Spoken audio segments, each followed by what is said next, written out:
ऋतंबरा प्रज्ञा क्या है?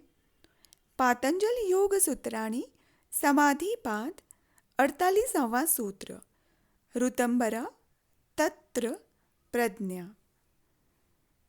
यहाँ सूत्रार्थ, जब साधक निर्विचार समाधि में स्थिर होता है तब उसमें जो ज्ञान उदित होता है वह ऋतंबरा प्रज्ञा कहलाता है।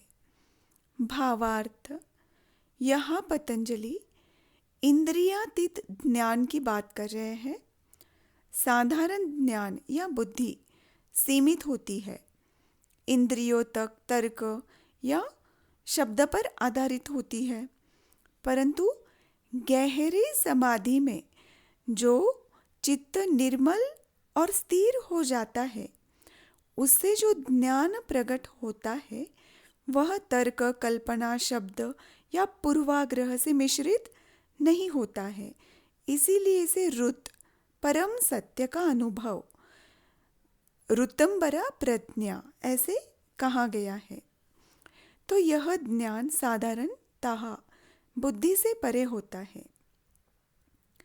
सामान्य ज्ञान हमें पंच ज्ञानेंद्रियों से मिलता है, लेकिन ऋतंबरा प्रज्ञा ये इंद्रियातीत ज्ञान है जो हमें सीधे सहस्त्रार से, ब्रह्मांडीय चेतना से जुड़ने से प्राप्त होता है।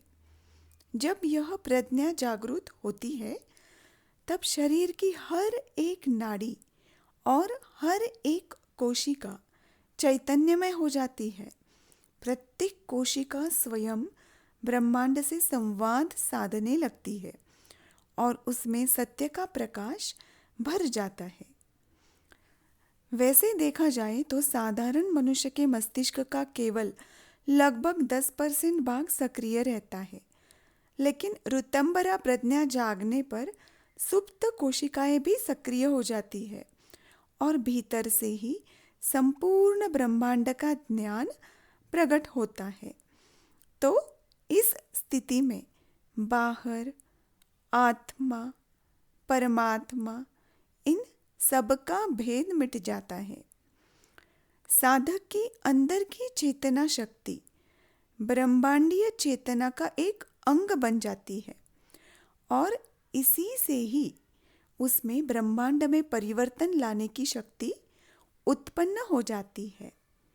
एकदम सरल उदाहरण से समझते हैं कि जब हम मोबाइल में काम करते हैं तो उसमें बहुत सारी सुविधाएं होती हैं, लेकिन अगर हम इंटरनेट से जुड़े नहीं हैं तो हर एक सुविधा का हम उपयोग नहीं कर पाते हैं, तो लिमिटेड उसका यूज़ है।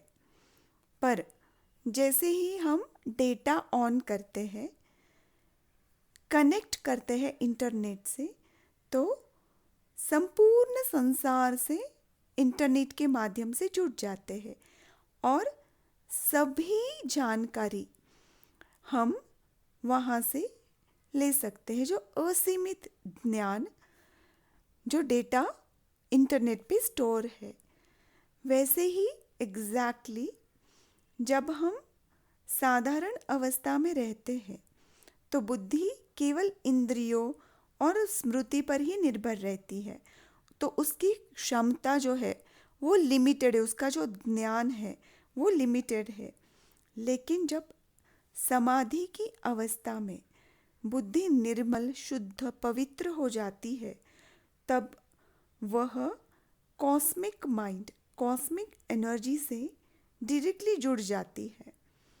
उस समय उसके भीतर ऋतंबरा प्रज्ञा प्रकट होती है, तो नेचुरली संपूर्ण ब्रह्मांड का जो सत्य ज्ञान है वो उसे प्राप्त होने लगता है। धन्यवाद।